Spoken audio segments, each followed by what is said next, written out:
Hi, we're back to read chapter 19 on page 94. In 18, we just found out that Yasmin thought she knew the way out, and really she just missed part of the directions. Charles faked her out and made her think she was doing the right thing by racing her, but really he was just trying to make sure she got eliminated. We saw that Andrew and Miguel got into a fight, and Kyle and Akimi had an idea about the windows that they went to talk to Sierra about to see if she could help them. So here we go with chapter 19.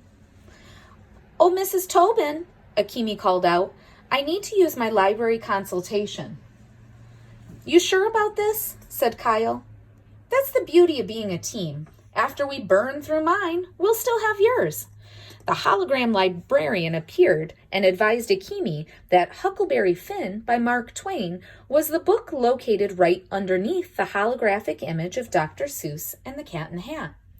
After Mrs. Tobin vanished, Kyle and Akimi used their desktop computer to find the call number for Huckleberry Finn. Kyle grabbed a pen and scribbled it down on his palm. "Are you going to do what I think you're going to do?" said Akimi. "Yep. I'm going to float up there, hoist myself into that nook where the hologram is, reach over to the window, push it open, and stick out my hand. Technically, I will have found my way out of the library. Nothing in the rules said anything about how far outside we had to go to win." "You could fall." "I don't think so. I'm wiry, like a monkey." "Seriously, Kyle, it isn't worth it."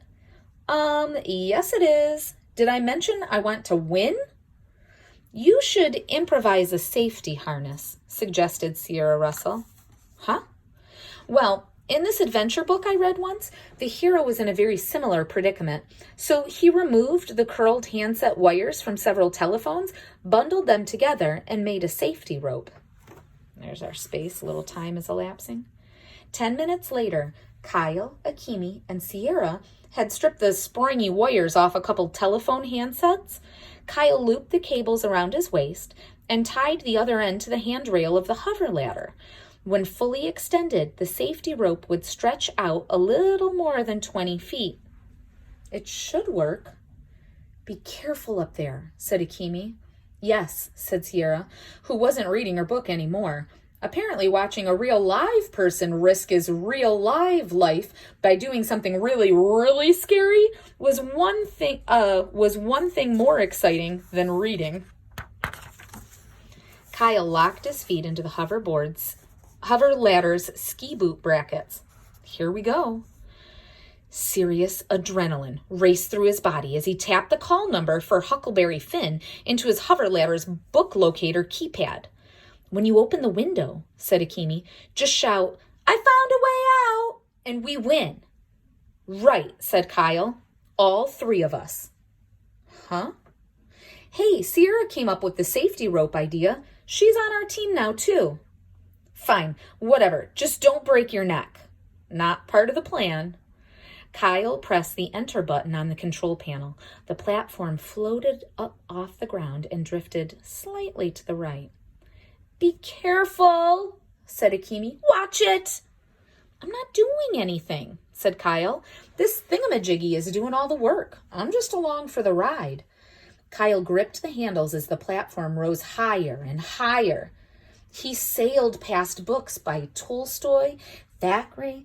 Tilting back his head, he looked up at the semi-transparent statues projected into the curved niches next to the arched windows.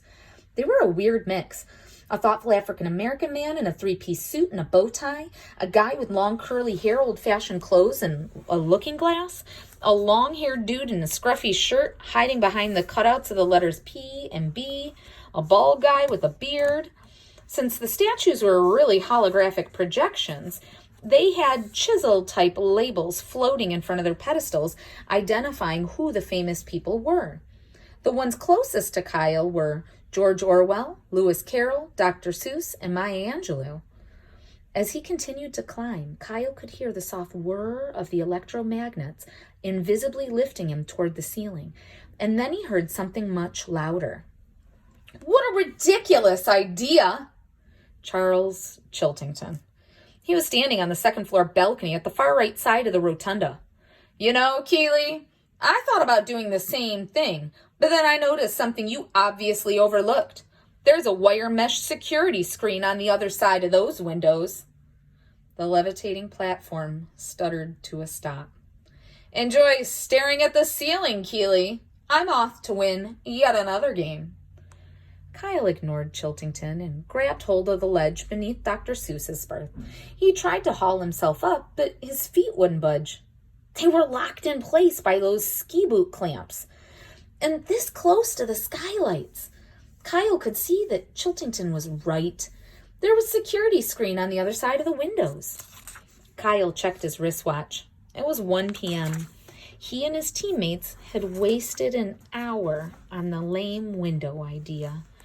He sighed heavily and stared up at the quivering Seuss projection in the bowed niche above his head. The cat in hat's mouth started to move.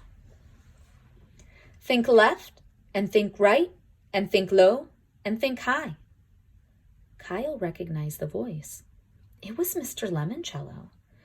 Oh, the thinks you can think up, if only you try. In other words, Kyle was back to square one. He needed to think up a whole new escape plan. The ladder began a slow and steady descent to the floor, even though Kyle hadn't pushed a button. Don't listen to schmarmy pants, Charles, Akimi coached as Kyle coasted down toward the floor. It was worth a shot. I agree, said Sierra.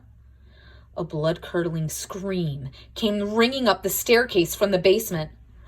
That's Haley, said Akimi. I saw her go downstairs. That's where the stacks are, added Sierra. Come on, said Kyle. She could be in serious trouble. You should never help your competition, Keeley, scoffed Charles as he casually strolled down a spiral staircase. Unless, of course, you always play to lose. And that is the end of chapter 19. We're on page 98. Stop and jot. Anything significant, anything important, or predictions coming up?